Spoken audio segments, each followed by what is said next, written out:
नमस्कार मंडळी. तर आज आपण बनवणार आहोत कुरकुरीत आणि खमंग अशी कोथिंबीर वडी. त्यासाठी लागणारे साहित्य बघू. एक जुडी निवडलेली कोथिंबीर, 1 वाटी बेसन पीठ, अर्धी वाटी ज्वारीचं पीठ, 10 ते 12 हिरव्या मिरच्या, 10 ते 12 लसणाच्या पाकळ्या, 1 चमचा जिरे, अर्धा चमचा हळद, पाव चमचा हिंग, 1 चमचा पांढरे तीळ, थोडासा खायचा सोडा आणि चवीनुसार मीठ. आता कृतीकडे वळूयात. सर्वप्रथम निवडलेली कोथिंबीर स्वच्छ धुवून अशी बारीक चिरून घेऊ.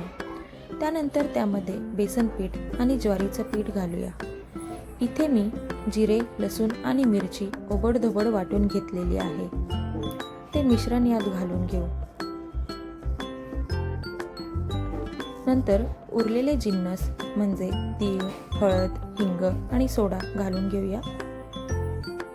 चवीनुसार मीठ घालून हे सर्व मिश्रण एकजीव करत गरजेनुसार पाण्याचा वापर करून मळून त्याचे रोल तयार करून घ्यायचे. चाळणीला तेल लावून त्यात हे रोल ठेवून घ्यायचे. एकीकडे मी पातेल्यामध्ये पाणी उकळायला ठेवले आहे. पाणी उकळल्यावर चाळणी पातेल्यावर 15 ते 20 मिनिट झाकून ठेवत रोल वाफवून घ्यायचे.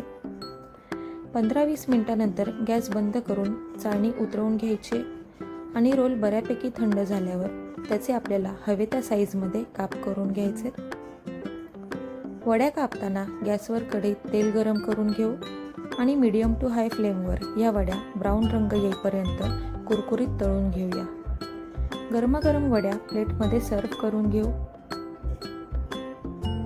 अशा प्रकारे आपल्या कुरकुरीत आणि खमंग अशा कोथिंबीर वड्या तयार आहेत. रेसिपी कशी वाटली कमेंट करून नक्की सांगा. आवडली असल्यास लाईक, शेअर, सबस्क्राईब करा. Thanks for watching.